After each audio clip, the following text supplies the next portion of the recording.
2025 সালের 20 জানুয়ারি দ্বিতীয় মেয়াদে মার্কিন প্রেসিডেন্ট হিসেবে ক্ষমতায় বসেছেন ডোনাল্ড ট্রাম্প। এরপর থেকেই তার বিভিন্ন বক্তব্য, সিদ্ধান্ত এবং নির্বাহী আদেশে সই ঝড় তুলেছে বিশ্ব মিডিয়ায়। তার এমন আগ্রাসী আচরণে বাংলাদেশে কেমন প্রভাব পড়তে পারে, এই প্রসঙ্গে টিবিএস কথা বলেছে 4 জন বিশেষজ্ঞের সাথে।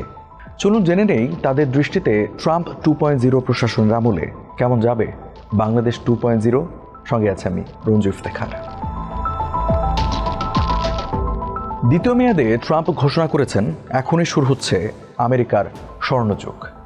এই একটি ঘোষণার মাধ্যমে ঝানু ব্যবসায়ী ট্রাম্পের উদ্দেশ্য পরিষ্কার হয়ে যায়। ইতিমধ্যেই ট্রাম্প বিশ্ব স্বাস্থ্য সংস্থা বা WHO এবং প্যারিস চুক্তি থেকে যুক্তরাষ্ট্রকে প্রত্যাহার করে নিয়েছেন, নাগরিকত্ব নীতি কঠোর করেছেন এবং আমদানির ওপর ব্যাপক শুল্ক আরোপের সিদ্ধান্ত নিয়েছেন, যা প্রভাবিত করবে গোটা দুনিয়াকে। কিন্তু এই ধরনের সিদ্ধান্তে বাংলাদেশ কিভাবে প্রভাবিত হবে?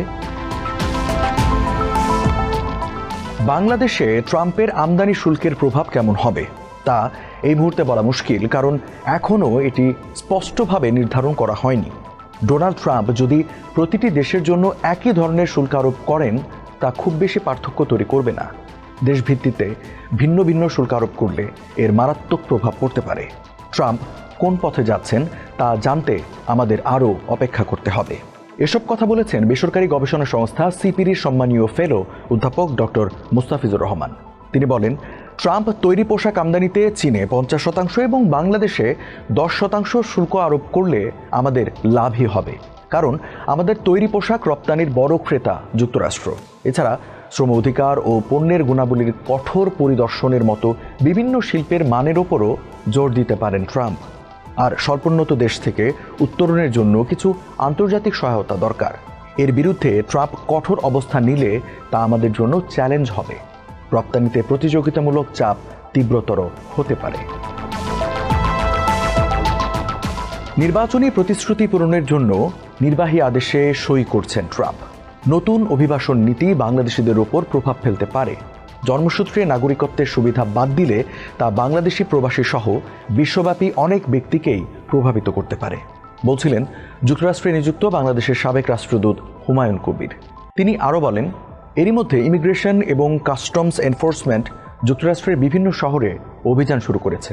এভাবে চলতে থাকলে অনিয়মিত বাংলাদেশি অভিবাসীদের উদ্বিগ্ন হওয়ার যথেষ্ট কারণ রয়েছে এবং অনেককেই বাংলাদেশে ফিরে যাওয়ার সিদ্ধান্ত নিতে হতে পারে।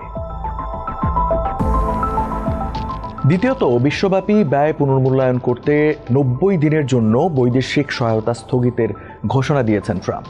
এই সিদ্ধান্ত আমাদের রোহিঙ্গা সংকটের জন্য মানবিক অর্থায়নে বিরূপ প্রভাব ফেলতে পারে। এটি বাংলাদেশের জন্য উদ্বেগের বিষয়, কারণ আমরা সংকট মোকাবিলায় যৌথ পরিকল্পনার অধীনে আন্তর্জাতিক সহায়তার উপর ব্যাপকভাবে নির্ভর করি। এই তহবিলের একটি উল্লেখযোগ্য অংশ যুক্তরাষ্ট্র থেকে আসে, যা এখন আগামী 3 মাসের জন্য অনিশ্চয়তার মুখোমুখি।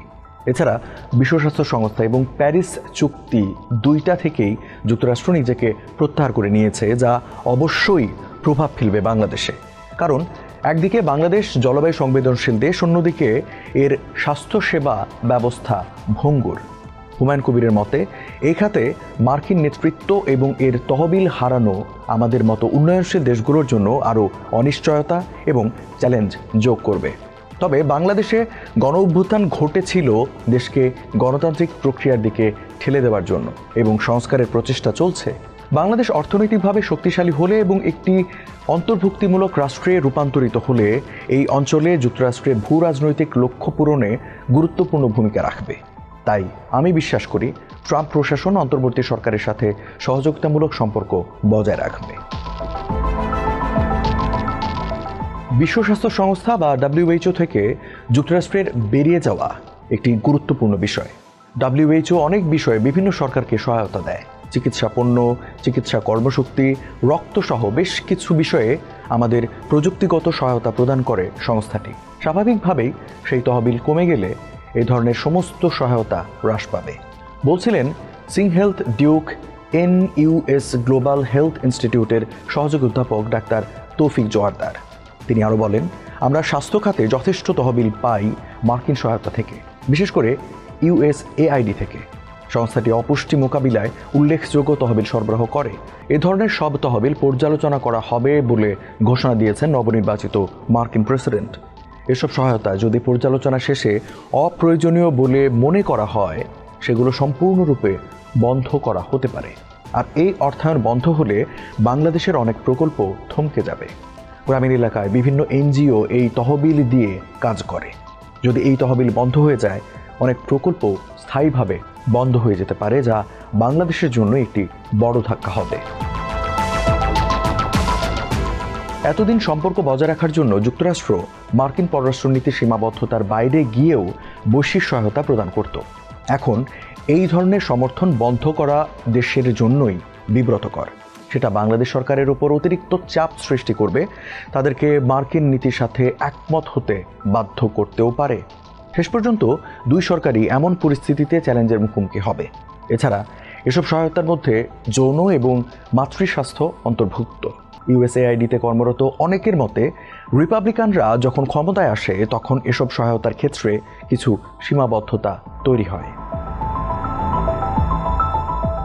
সত্যি বলতে, প্যারিস চুক্তির লক্ষ্যমাত্রা পূরণে মার্কিন যুক্তরাষ্ট্র তেমন সহায়তা করে না। এমনকি আমেরিকান তেল ও গ্যাস কোম্পানিগুলোর ট্র্যাক রেকর্ড অত্যন্ত খারাপ। প্যারিস চুক্তি থেকে যুক্তরাষ্ট্রের বেরিয়ে যাওয়া উদ্বেগজনক, তবে তার চেয়েও খারাপ বিষয় হলো তারা জীবাশ্ম জ্বালানি উৎপাদন বৃদ্ধি এবং বিশ্বব্যাপী তেল ও গ্যাস রপ্তানি করার পরিকল্পনা করছে। যদি এভাবে কার্বন নিঃসরণ বাড়তে থাকে, তাহলে স্বল্পোন্নত দেশগুলোকে শুধুমাত্র জলবায়ু অর্থায়ন সাহায্য করাই যথেষ্ট হবে না, বলছিলেন পরিবর্তন উদ্যোগ সংস্থার প্রধান নির্বাহী এম জাকির হোসেন খান। জলবায়ু চুক্তি থেকে যুক্তরাষ্ট্রের বেরিয়ে যাওয়ার পর অনেক উন্নত দেশই এখন নিরুৎসাহিত হতে পারে। রাশিয়া বা মধ্যপ্রাচ্যের দেশগুলোও এই সুযোগের অপব্যবহার করতে পারে। তখন কিয়োটো প্রোটোকলের মতো প্যারিস চুক্তিও ব্যর্থ হওয়ার একটি প্রবল সম্ভাবনা রয়েছে। কার্বন নিঃসরণ আরও বাড়লে তা আমাদের জন্য বিপরীতমুখী হবে। এছাড়া যুক্তরাষ্ট্র জড়িত থাকার পরও আমরা পর্যাপ্ত জলবায়ু তহবিল পাইনি। আর COP29 করা প্রতিশ্রুতি $300 বিলিয়ন তহবিল এখনও অনিশ্চিত এবং কেউ জানে না এর কতটা বাস্তবে আসবে। ফলে বিশ্বব্যাপী জলবায়ু অর্থায়নের নেতৃত্ব কে দেবে? জাকির হোসেন মনে করেন এটাই এখন বড় প্রশ্ন এবং চ্যালেঞ্জ। এলডিসি দেশগুলোকে এখনই শক্তিশালী ঐক্যবদ্ধ অবস্থান নিতে হবে।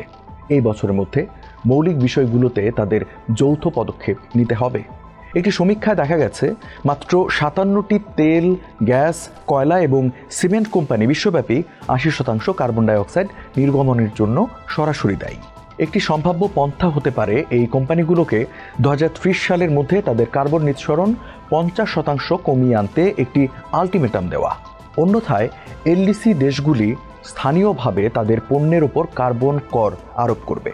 দ্বিতীয়ত, প্রতি বছর জীবাশ্ম জ্বালানিতে জনসাধারণের ভর্তুকি হিসাবে বিশ্বব্যাপী প্রায় $1.4 ট্রিলিয়ন প্রদান করা হয়। এই পরিমাণের অর্ধেক অর্থ সরাসরি স্বল্পোন্নত দেশগুলোতে প্রদান করা উচিত। তৃতীয়ত, এসব দেশের সঙ্গে বাণিজ্য সুবিধার বিনিময়ে তাদের কাছ থেকে জলবায়ু অর্থায়নের অঙ্গীকার নিতে হবে। ক্লাইমেট ভালনারেবল ফোরামের মূল স্টেক হোল্ডার হওয়ার কারণে বাংলাদেশকে অবশ্যই মার্কিন যুক্তরাষ্ট্রের সাথে সরাসরি ও স্পষ্ট আলোচনায় যুক্ত হতে হবে।